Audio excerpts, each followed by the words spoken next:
बाद जेडीएस को जितना बड़ा नुकसान हुआ है ओल्ड मैसूरू की 64 सीटों में, वो अपने आप में अब जेडीएस आगे किस तरह से अपने भविष्य को लेकर जाएगी। लेकिन जफर साहब, एक बार फिर से आपके पास आते हुए, चूंकि कांग्रेस को ये जो संजीवनी ठीक 2024 के चुनाव के पहले मिल गई है कर्नाटका से, इसको लेकर उत्साह से तो लबरेज है ही। तमाम दूसरे विपक्षी दलों के नेताओं का भी ये कहना है कि बीजेपी के लिए उल्टे दिनों की अब शुरुआत हो गई है 24 के मद्देनजर, तो फिर मुश्किलें बढ़ेंगी आप लोगों की। जफर साहब, देखिए चित्रा जी, कोई मुश्किल नहीं बढ़ेगी। एक प्रदेश में इस तरह के रिजल्ट आने से पूरे देश में उसका कोई असर नहीं होता है। दूसरी बात कि आपने देखा था कि 2018 के इलेक्शन के बाद हमने जब 2019 के इलेक्शन में जब गए जनरल इलेक्शन में, तो हमने 170 सीटों पे जीत हासिल की थी 224 में। ये भी आप आंकड़े आपके सामने है। इसलिए जब जनरल इलेक्शन होगा तो 100% सीटें जो है वो भारतीय जनता पार्टी की झोली में आएगी। आज 2019 के इसमें बताया आपके 170 सीटें में, अब 2024 में जब इलेक्शन होगा तो 100% सीट आएंगी हमारे। ये हमारा पूरा स्ट्रांग व्यू है।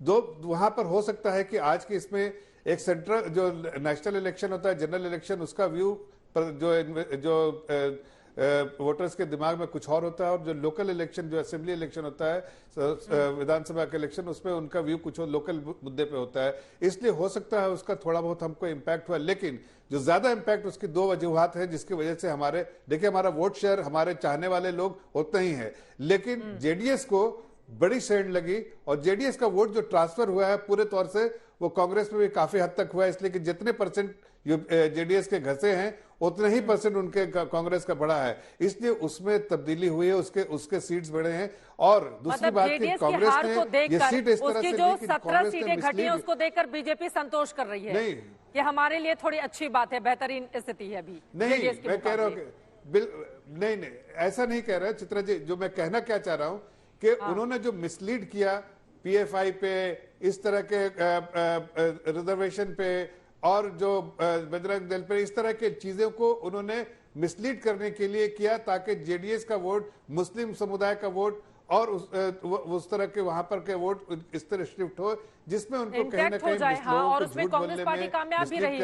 उसने जो मुद्दे लोगों के बीच में रखे, देखिए जफर साहब आपकी बातें सही हैं, लेकिन अगर आप देखेंगे चाहे वो कालिगा समुदाय हो, लिंगायत हो, एससी एसटी हो, ब्राह्मण समुदाय हो, मुसलमान हो, सबके वोट हासिल किए हैं कांग्रेस पार्टी ने। ऐसा नहीं है कि किसी एक या दो समुदाय का वोट हासिल करके उसने इतनी बड़ी जीत हासिल कर ली है। इसीलिए हार के बहुत बहुत सारे सबक आपके लिए छिपे हुए हैं, क्योंकि एक तरफ दो मुख्यमंत्री का बदला जाना, 2008 में भी जब आप लोगों ने 3 मुख्यमंत्री बदल दिया। देखिए ये मुख्यमंत्री का बदला जाना हर एक राज्य में अब काम नहीं करेगा बीजेपी के लिए। और भ्रष्टाचार का मुद्दा, 12 मंत्री आपके हार जाते हैं बुरी तरह से चुनाव।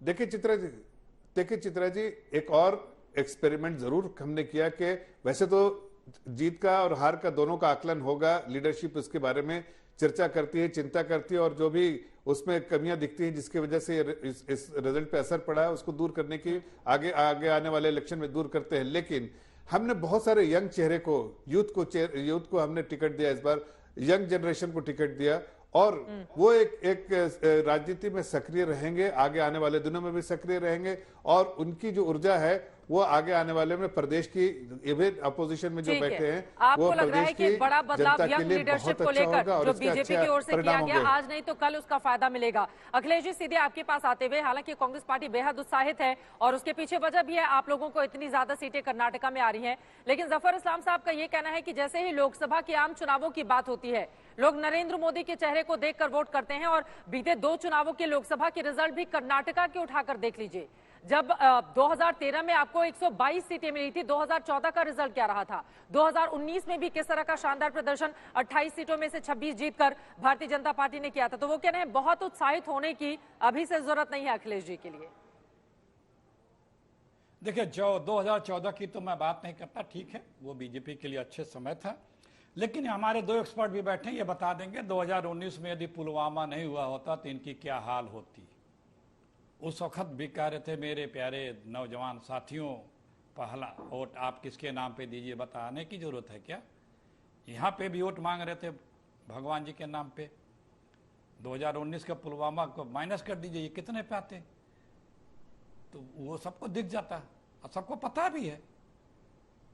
हम हिमाचल से जीत शुरू किए हैं और उसी समय से इनकी पब्लिक समझना शुरू हो गई है जिस दिन से राहुल जी की पदयात्रा शुरू हुई है, और हम लगातार जीत की तरफ जा रहे हैं प्रदेशों को लेकर के, और आगे भी जीतेंगे जितने प्रदेश हैं, और देश भी जीतेंगे।